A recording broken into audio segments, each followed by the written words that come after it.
सिंगार पके ऐनी हो बजरिया राजा तू धोल लो भरया कवरिया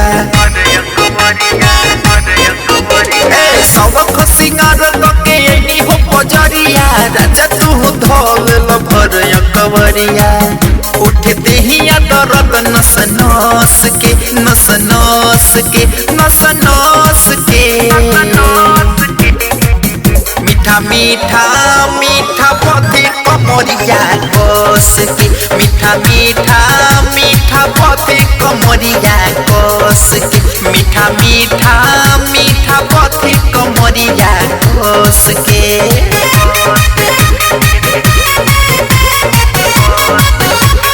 Music by Priyansu Gupta.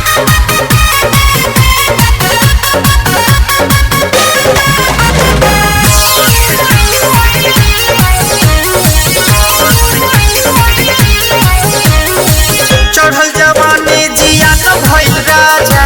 जहिया से घर में लियल धेल साजा छुट्टी के समय लगाई देल ताला कमर में दर्द बहुते बुझाला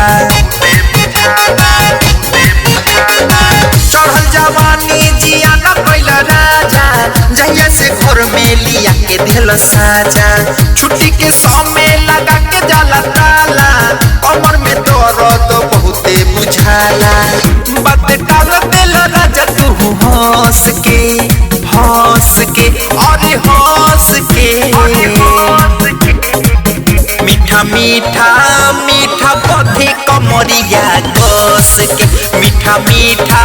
मीठा पथे कमरिया कस के मीठा मीठा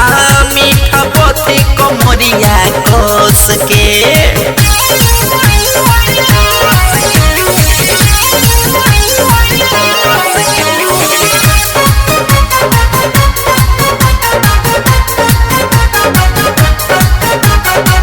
राजन दीवाना न मन करतावे प्रियांशु देखता शरम नहीं आवे करी न ऐसे दिहबया बगाली घरवा से बहरत चल जाई हाली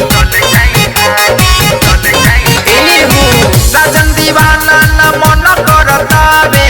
प्रियांशु देखता शरम नहीं आवे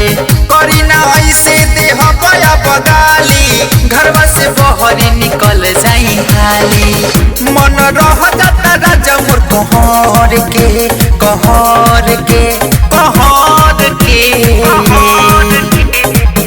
मीठा मीठा मीठा पथे कमरिया कस के मीठा मीठा मीठा पथे कमरिया कस के मीठा मीठा मीठा पथे कमरिया कस के।